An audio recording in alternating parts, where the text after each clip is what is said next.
And you know what, that's a little hard to hear coming from a man who celebrated that mean bill's passage at a Rose Garden ceremony. But perhaps he knows that this bill is incredibly unpopular.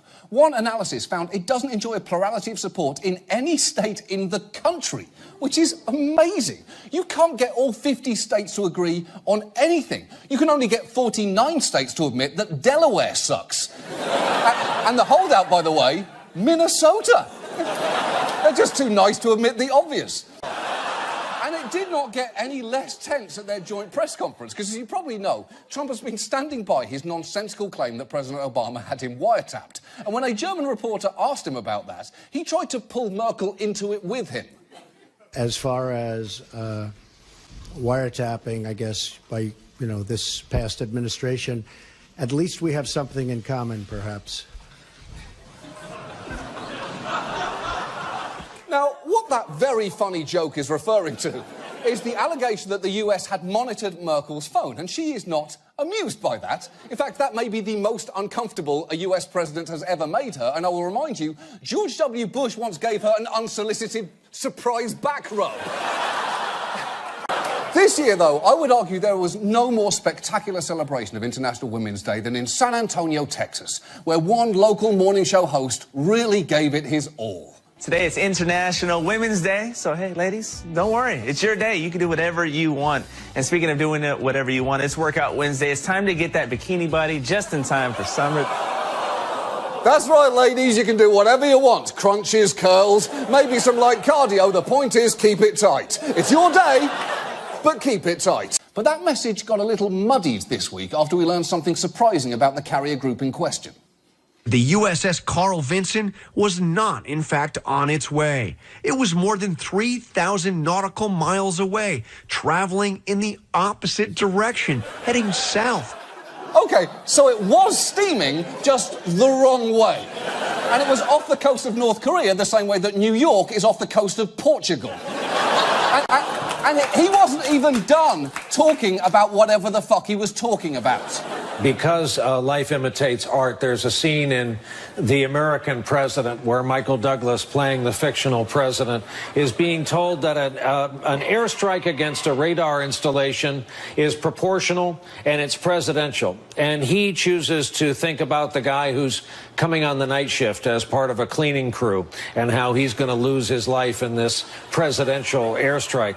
Well, the same thing happened tonight, obviously. No, it didn't.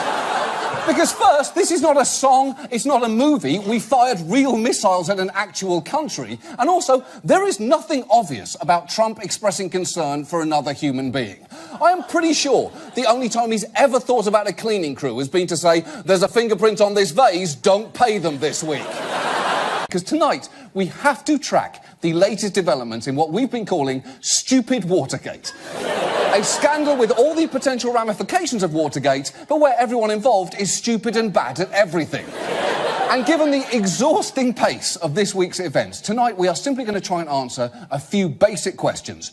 What the fuck is going on? How big a deal is this? Where do we go from here? And is this real life? So, let's begin with question one. What the fuck is going on? On Thursday, Trump finally admitted that he had no such tapes and offered up this rationale for his claim. Well, I didn't tape him. You never know what's happening when you see that the Obama administration, and perhaps longer than that, was doing all of this unmasking and surveillance, and you read all about it, and I've been reading about it for the last couple of months about the seriousness of and horrible situation with surveillance all over the place, and you've been hearing the word unmasking, a word you probably never heard before. So you never know what's out there. But I didn't tape, and I don't have any tape, and I didn't tape. What the fuck was that? Whenever Trump talks, it's like a cross between a lottery machine that spits out words and a speak and spell that just fell into a toilet. And to make this even worse, Trump not only announced this policy over Twitter, but across 3 tweets, the first of which read, after consultation with my generals and military experts, please be advised that the United States government will not accept or allow. Then there was a 9-minute gap. Presumably, while he finished his breakfast of deep-fried Big Macs and mashed Doritos, And according to one report, even his own generals were concerned about what might be coming next. It was reported that generals at the Pentagon were nervous for 9 minutes till the second tweet came out because they thought the president might be declaring war on North Korea. That's a pretty scary thought. A pretty scary thought. No, Donald Trump declaring war on North Korea with a tweet is the scariest 10 consecutive words in the English language. And I'm including on that list a clown waits for you in your house softly whistling. And sharks can fly now and they know where you live. And that was just one of many times Comey questioned the president's credibility. Just listen to the amazing reason that Comey gave for taking detailed notes on his meetings with Trump. I was honestly concerned that he might lie about the nature of our meeting, and so I thought it really important to document. He is describing his meeting with the president like a person who thought he was about to be murdered. Well, all of a sudden, we were alone, so I texted my location to a friend and tried to get some of his DNA under my fingernails. And look, it is a good thing that Comey, a disgruntled giraffe who was somehow cursed by a warlock to head the FBI. Now, both Stone and Karen did later apologise for their remarks, and just yesterday, the Motion Picture Academy made a big announcement. The Board of Governors voting overwhelmingly to immediately expel the once powerful and feared producer, saying the era of willful ignorance and shameful complicity in sexually predatory behavior and workplace harassment in our industry is over. Yes, finally, the group that counts among its current members, Roman Polanski, Bill Cosby and Mel Gibson, has found the one guy who treated women badly and kicked him out. So, congratulations, Hollywood. See you at the next Oscars, where, and this is true, Casey Affleck will be presenting Best Actress. And the details of how the negotiation unfolded are really striking, because 3 months was the Democrats' first offer, and Trump just took it. It was so shocking, Republicans apparently froze in mid-smile, which must have been an unsettling sight, given that, I will remind you, this is what it looks like when Mitch McConnell smiles in real time. It's creepy when his smile moves, it's downright terrifying when it freezes. And before Republicans could even try and salvage that meeting, it was completely derailed. At the height of a tense meeting, sources say first daughter Ivanka Trump entered the Oval Office to pitch her agenda on the child tax credit, throwing the meeting off topic. Republican leaders visibly annoyed by her presence. You know, I believe that's actually the name of Ivanka's upcoming biography, Visibly Annoyed by Her Presence, the Ivanka Trump story. And having made a wild false equivalence between Nazis and people who oppose Nazis, Trump moved on to his favourite subject, himself. It's been going on for a long time in our country. Not Donald Trump, not Barack Obama. It's been going on for a long, long time. It seems Trump's first response to anything bad happening is always to immediately absolve himself of any personal responsibility. He's the kind of guy who starts eulogies at funerals saying, "Great guy, I didn't kill him, but he's a great guy and he's dead and I didn't do it." Week for undisclosed meetings with Russia's ambassador, something which in itself is not against the law. The problem is, Sessions' confirmation hearing featured this exchange. If there is any evidence that anyone affiliated with the Trump campaign communicated with the Russian government in the course of this campaign, what will you do? Senator Franken, I'm not aware of any of those activities. I have been called a surrogate at a time or two in that campaign, and I did not have communications with the Russians, and I'm unable to comment on it. Now, there is an obvious problem there. As we now know, what he just said is not true. But perhaps the weirder thing is that was an unforced error. He wasn't even asked whether he'd met with the Russians. He just implicated himself out of the blue, which should have been immediately suspicious. If you ask someone how their weekend was and they say, "Well, I definitely wasn't masturbating into the Slurpee machine at the 7-Eleven, you check the fucking security cameras at the 7-Eleven and you don't act surprised. Wait, because stupid Watergate found a way to get even stupider. Because the surveillance Nunes was studying concerned the Trump transition team, of which one member was, yeah, you guessed it, Devin fucking Nunes. Which seems like a pretty clear conflict of interest. So it was important for Republicans to make clear just how independent he is from the White House. But they couldn't even do that properly. You got to keep in mind who he works for. He works for the president. He answers to the president. Does he, or does he work for the constituents of his district? Well, you do both. No, you absolutely do not You do one of them and explicitly not the other. That's literally the whole point of Congress. Many people were alarmed by the new guidelines, and it frankly didn't help when the president seemed to escalate the stakes out of nowhere. We're getting really bad dudes out of this country, and at a rate that nobody's ever seen before. And they're the bad ones. And it's a military operation. Okay. First, please stop using the phrase bad dudes. Please.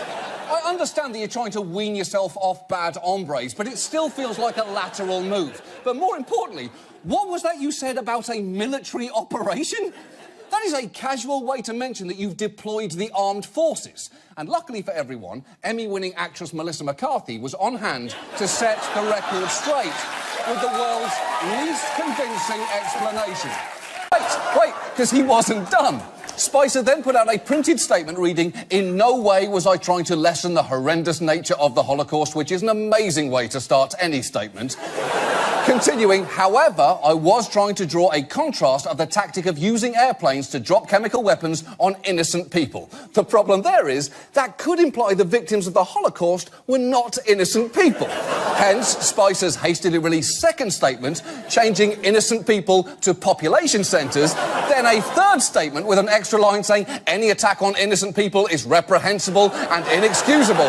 And then a final statement which read in its entirety, "Hello, I can't stop making statements. I don't want to make any more statements. Can anybody hear me? Hitler, Hitler, Hitler, Sean." Perhaps my favourite reaction of all came from this man who was in a restaurant and witnessed the attacks firsthand. He actually went back to that restaurant this morning to try and pay his bill and tip the staff. And when a reporter asked whether he was worried about his safety, this was his incredible response. We're not going to let these people win. And I keep saying, if me having a gin and tonic with my friends, flirting with handsome men, hanging out with brilliant women is what offends these people so much, I'm going to do it more, not less, because that's what makes London so great. Fuck yeah, it is. Fuck yes, it is. And I sincerely hope that guy is out on the town tonight, pounding down gin and tonics and flirting with every man he sees. To you, sir, I say this. Cheers. Cheers to you. Now, the National Party's defence is that they didn't use Eminem. They used a different song. It was revealed in court the name of the song used by National was Eminem-esque. It's true. The track they used is literally called Eminem-esque. And if you are going to rip off someone else's work, maybe don't include the name of the person you're ripping off. Call it something less obvious, like "this may or may not be copyright infringement," or "please don't tell anyone about this," or "blurred lines." And it kept going, because the White House spent the week emitting a series of confusing and contradictory explanations, claiming that Trump was following the recommendation of his Deputy Attorney General Rod Rosenstein, who had barely been in office 2 weeks, and that he was acting on behalf of a demoralised FBI, neither of which seemed entirely plausible. And Trump blew up the whole narrative anyway on Thursday when he sat down with Lester Holt and undid 2 days of damage control in just a few sentences. Monday you met with the Deputy Attorney General Rod Rosenstein. Right. Did you ask for a recommendation? What I did is I was going to fire Comey. My decision. It was not... You had made the decision before they came in the room. I was going to fire Comey. Now, think about what just happened there. Trump is so desperate to appear dominant, he will rush to take the credit for anything, no matter how bad it is. And the Trump administration took a swing at answering that. The State Department has narrowly defined that as a parent or child, including in-laws, a sibling, or a spouse. The guidelines for who is considered close family does not include grandparents, aunts or uncles, nieces or nephews, cousins, and brothers or sisters-in-law. Whoa. Grandparents aren't close family? Good luck telling them that. Because that would require calling them, which would mean a 12 or 13-minute conversation at minimum, a conversation that would inevitably involve being asked whether you remember Jerry Flaxman. You know, Jerry Flaxman, who used to live down the street. Jerry Flaxman. You remember him. He had the daughter with the internet business and she's gay now. Flaxman. What was her name? Jamie? Either Jamie or Amanda. Right. Samantha Flaxman. Anyway, her father is Jerry Flaxman and, well, he's dead now. But Trump was just getting started. Even as that controversy was still going, a new one emerged. According to Sports Illustrated's Golf.com, President Trump explained to members of one of his golf clubs that he goes to his own properties so frequently these days because, quote, that White House is a real dump. Now, look, yes, it seems a little odd to call an objectively grand residence a dump until you remember that Trump's taste in interior design is a cross between C-3PO's colon and a museum where no one has ever learned anything. And even if you try to avoid the news, inevitably someone will come up to you and say, hey, did you hear the new Secretary of Labour is a giant jar of wasps? Now, I'm kidding about that. The actual nominee is Andrew Puzder, who has opposed raising the minimum wage and who currently heads Hardee's and Carl's Jr., the chains famous for tasteful ads like this. Introducing a classic patty melt with a spicy twist.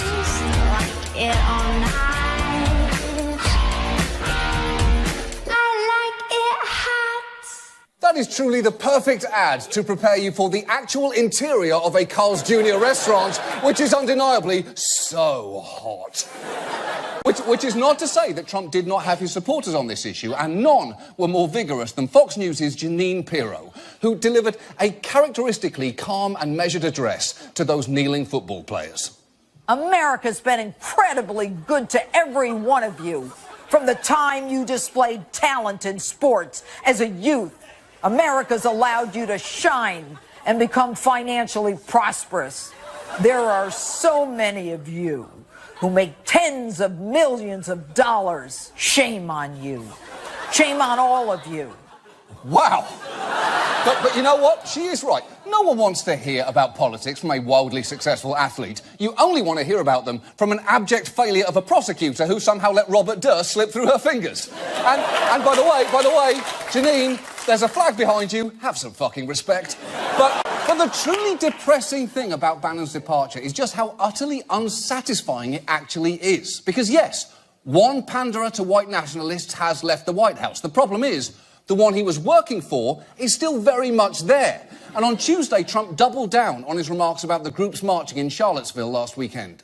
Not all of those people were neo-Nazis, believe me. Not all of those people were white supremacists by any stretch. You had some very bad people in that group, but you also had people that were very fine people on both sides.